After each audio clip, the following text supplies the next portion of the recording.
Ferrari is about to lose the one thing keeping them competitive, and it could cost them up to half a second per lap. A hidden system they invented, copied by 7 teams in just weeks, is now being cut by the FIA after pushing performance beyond its limits. And here's the part nobody expected. Without it, Ferrari doesn't just get slower, they get exposed. Because the moment this disappears, their biggest weakness comes back instantly. Leclerc feels it, Hamilton feels it, and when both drivers lose confidence in the rear, the entire car falls apart. So now the real question isn't what Ferrari is losing. It's whether they can survive once the one idea that made them fast is gone. To understand why Ferrari is in real trouble right now, you have to look beyond the headline, because this isn't just about losing a system. It's about losing what was hiding their biggest weakness. Because the SF26 was never the fastest car in a straight line. That's the part nobody wanted to say out loud. Ferrari's real strength came from somewhere else. High-speed corners, rear stability, the ability to carry more speed through sections where others had to lift. And all of that was heavily supported by this one concept. The blown exhaust, a system that didn't just add downforce, it reshaped how the entire rear of the car behaved. Hot gases leaving the engine at extreme temperatures were redirected toward the rear wing and the diffuser, increasing airflow speed, reducing pressure, and effectively pushing the car into the track. More grip, more stability, more confidence, and most importantly, more time, between 4 and 5 tenths per lap. That's the number that changes everything. Because in modern Formula One, where the entire grid is separated by less than a second, that kind of gain isn't just an advantage. It's the difference between fighting for wins and fighting to stay relevant. But here's where the real problem begins. Because that advantage didn't just make Ferrari faster. It covered their weakness, their engine deficit. While rivals like Mercedes had stronger straight-line performance, Ferrari compensated in the corners. They gained time where others couldn't. They balanced the equation. Now remove that, and suddenly the equation breaks. Because what's left is a car that loses time on the straights and no longer gains enough in the corners to recover it. And that's the exposure. That's the part this ban reveals. But here's where it becomes even more serious. Because Ferrari didn't just use this system as an extra gain. They built around it.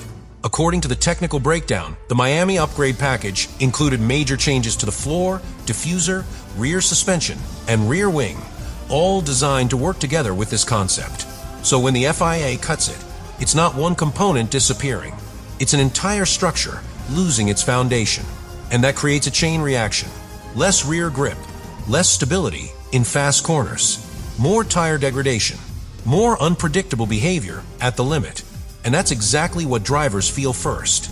Leclerc, Hamilton, 2 drivers who rely on precision and confidence more than anything. Because driving at this level isn't about reacting. It's about committing. You turn into a corner before you even know if the car will hold. You trust it. And when that trust disappears, even slightly, you lose time. Every lap. But here's the detail that makes this situation critical. Because this isn't happening in isolation. At the same time this system is being cut, the sport is moving toward a new direction.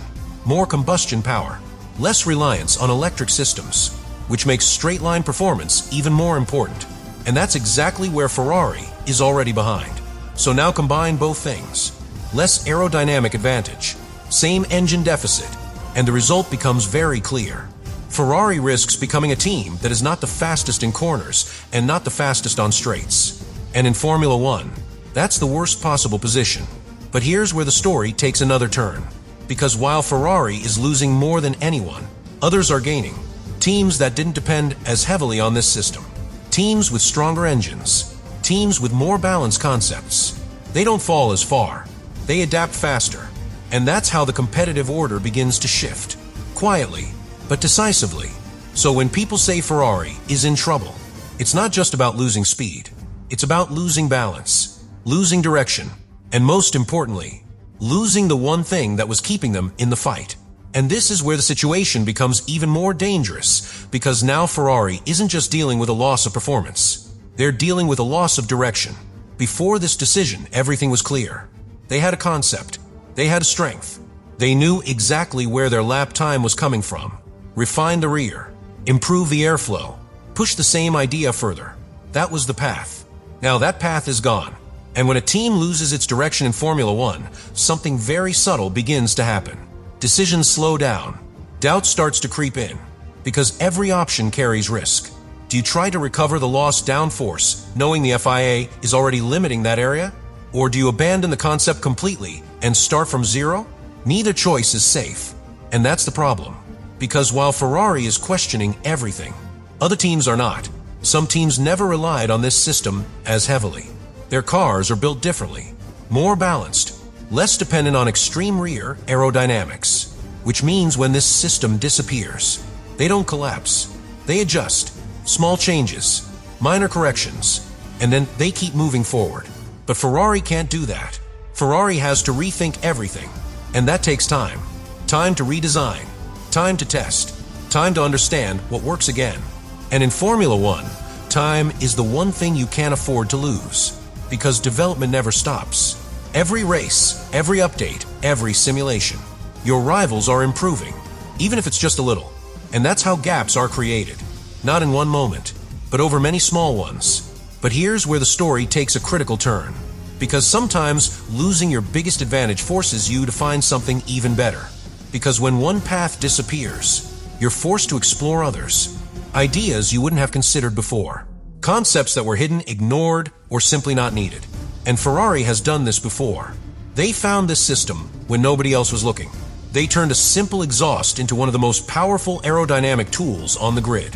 They changed the direction of development for every team. So now the question becomes unavoidable. Can they do it again?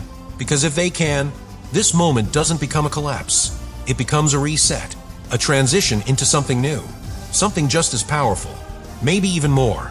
But if they can't, if the next idea takes too long, if development slows down at the wrong moment, then the consequences are clear. Because the rest of the grid will not wait. McLaren will keep refining. Mercedes will keep improving. Red Bull will keep evolving. And Ferrari will start to fall behind. Not suddenly, but gradually, until the gap becomes visible. And once that happens, closing it is one of the hardest things in Formula One. But there's one final layer that makes this even more intense. Because this isn't just about engineers. It's about drivers. Leclerc, Hamilton, two drivers who operate at the absolute limit. Drivers who need confidence in the car to extract every last tenth. And when the car changes like this, that confidence is shaken. You brake a little earlier. You hesitate on entry. You don't attack the corner the same way. And that's where lap time disappears. Not in big mistakes. In tiny moments. Repeated over and over again. So now Ferrari faces two battles at the same time. Fix the car and rebuild driver confidence. And both have to happen quickly. Because if one fails, the other follows. And that's what makes this moment so critical. Because this isn't just about losing an advantage. It's about how you respond when that advantage is taken away. So now everything comes down to one final question. When Ferrari is pushed into a corner like this, do they hesitate? Or do they create the next breakthrough before anyone else sees it coming? And this is where everything finally becomes clear, because Ferrari's real problem isn't just what they lost. It's what they can't hide anymore. Because before this moment, their weakness was controlled, managed, balanced by something stronger. Now it's exposed. Every straight, every acceleration zone, every moment where raw engine power matters. And that changes how races are fought. Because Formula One is not just about being fast in one area. It's about how all areas connect. And right now, Ferrari's connection is broken. They no longer dominate the corners like before. They still don't lead on the straights. And that creates a gap that didn't exist before. A gap that rivals can exploit. But here's where the situation becomes even more brutal. Because this isn't happening at the end of cycle. It's happening right before a major shift in the sport. A shift that moves even more importance toward combustion power. Toward efficiency on the straights. Toward exactly the area where Ferrari is already behind. So this isn't just a present problem. It's a future one. Because if they don't solve it now, it follows them into the next era. And that's where teams either rise or disappear from the front. But here's the twist that changes everything. Because pressure like this doesn't just break teams. It reveals them. It shows what they're really capable of. Because when everything is working, any team can look strong.